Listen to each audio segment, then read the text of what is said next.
hypotesen. Vi tror, at når man smider bolden ned, eller slipper bolden, så vil den potentielle energi falde, og den kinetiske energi stige. Ja.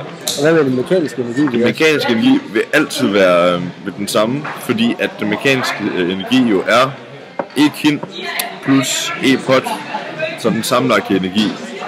Ja, så det vil være sådan rigtig konstant. Men vi tror så, at den mekaniske energi, det vil være lidt anderledes i kædeformen, ja. når man taber den. Så går der noget luftmodstand, altså termisk energi, som ikke er medregnet i formen for. Nu skal jeg fortælle dig noget om mekanisk energi.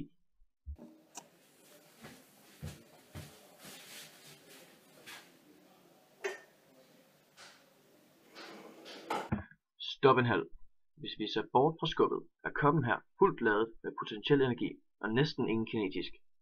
Mekanisk energi er kinetisk energi plus potentiel energi. Det vil sige, at når koppen falder, og den potentielle energi bliver omdannet til kinetisk energi, er den mekaniske energi stadigvæk den samme. Wow.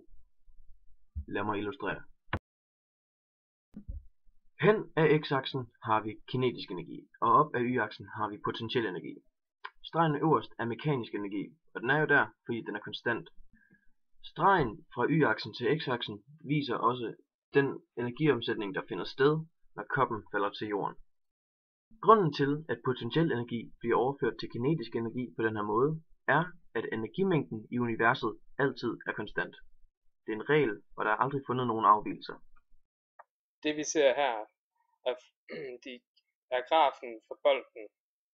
Den lille kurve her, eller den lille her, det er mekanisk energi, den grønne er potentiel, og den orange er kinetisk energi.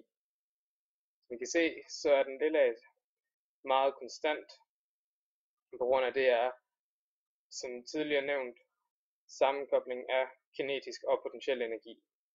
Potentiel energi er faldende i og med, at bolden kommer tættere på jorden, og kinetisk energi er stigende i og med, at den får mere og mere fart på, jo længere tid den er luften på vej ned. Det her er kurven for muffinpapiret, og her kan I se, at den mekaniske energi, som stadig er den lille af, dog er den kinetiske energi, den grønne, og den potentielle er den orange. Men både den potentielle og den mekaniske energi er på vej nedad, og den kinetiske energi bevæger sig ikke ret meget op.